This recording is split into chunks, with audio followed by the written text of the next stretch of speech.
Hello again. Wonderful to see you.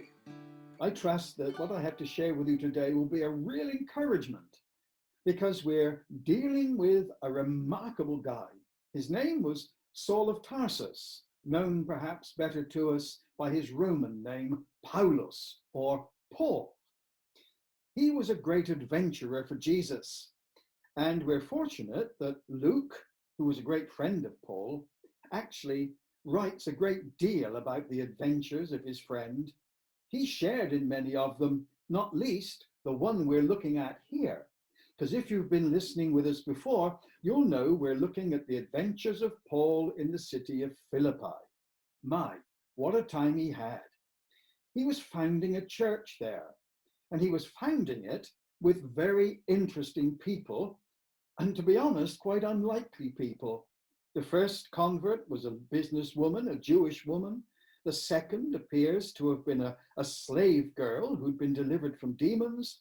And now we're going to be introduced to the third. Last time we saw how this jailer in Philippi had gone beyond the call of duty to sentence and to put Paul and Silas and his friend into prison in Philippi. But not only did he put them into prison, we read that having been severely flogged, the jailer was commanded to guard them carefully, and upon receiving such orders, he put them in the inner dungeon, and not only that, he fastened their feet in a stocks. And that's a horrible thing, because Roman stocks were not like Old English stocks, the sort of thing you see on an English village green in an old village, where it was just the feet that were put into these things so that you couldn't escape and local people could come and they could pelt you with eggs and vegetables and all sorts of stuff. Now, these weren't like that. Stocks was a word to describe your feet and your wrists being tied up to rings in the wall. So there you were, back on your haunches, but your feet and legs were in the air. You were completely helpless. That's what it meant to be put in the stocks in a Roman dungeon. And what we read is that Paul and Silas were thoroughly disillusioned by this. They were so upset, they were so shattered by the experience to think that Jesus could let them down in this way. Because after all, they were ministering in his name. How come he allowed them to be imprisoned, for starters, but to go into the inner prison and to be in stocks? That's pretty unreasonable, isn't it? Well, that's not how they took it.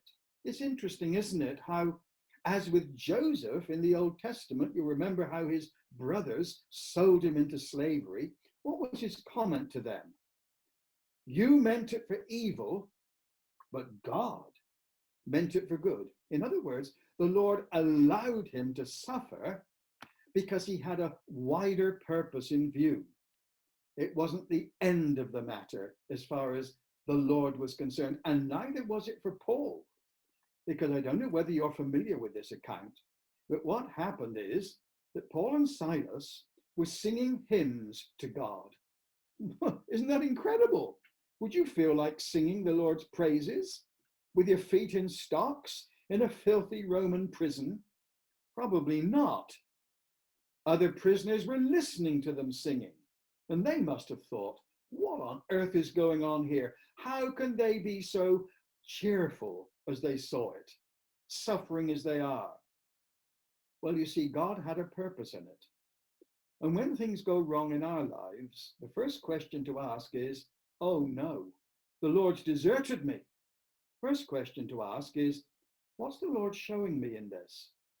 Not always easy to ask that question, but if we ask it, at some time the Lord will show us. And he certainly showed Paul and Silas, but more of that next time. Bye-bye for now.